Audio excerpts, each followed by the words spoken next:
Alas 11:40 na ng gabi habang naglalakad si Ilona, papauwi sa tinutuluyan nitong apartment biglang may pumarada sa harapan niya na itim na van. Lumabas ang 5 lalaki na nakamaskara.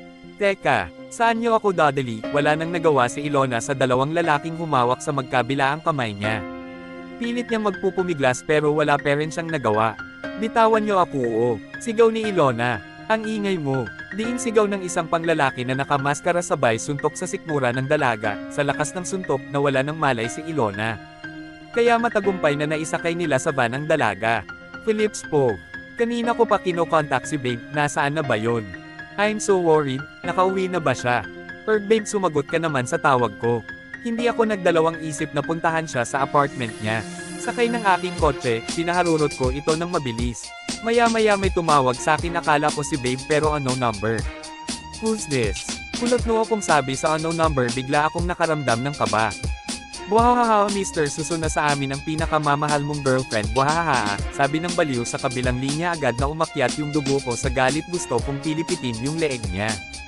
Pag may nangyari masama sa kanya, I kill you, I will kill all of you, galit na galit kong sabi.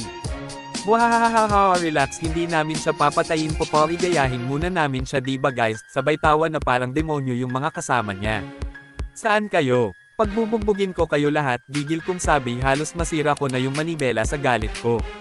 Dito kami sa isang wahahaha, pagkasabi niyang iyon sa kung saan man silang lupalok dinala ang langga ko humanda sila sa akin. Kaagad kong pinaharurot ang kotse. Tinawagan ko si Pablo kung sakaling mag-trouble ako at least alam ng mga kagrupo ko ang nangyayari sa akin. Okay Sanage Gar, susunod kami papatawag kami ng mga pulis ingat ka Gar susunod kami, sabi ni Pinuno. Okay Gar, salamat, sagot ko sa kanya.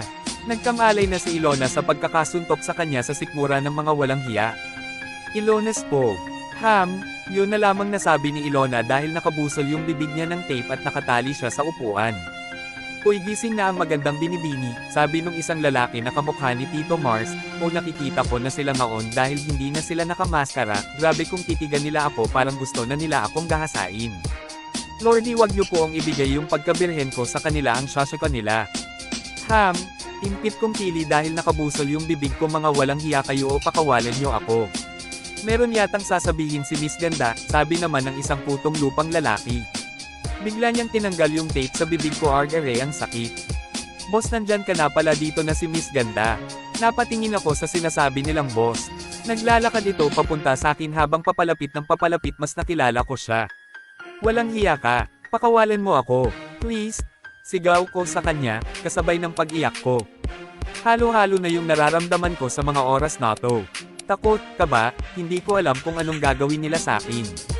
Hi kamusta ka na? Sabi niya, walang iya kapag katapos mong gawin sa akin to nagawa mo pang manggamas ka.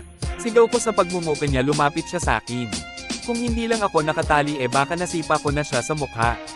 Napakaganda mo Ilona, hinipon niya yung mukha ko pababa sa dibdib at papunta sa pagitan ng mga hita ko ang bastos. Wag mo akong hawakan kadiri ka. Sabay dere sa mukha niya, o dinuraan ko siya ang bastos ng hinayupak. Manyak, deserve.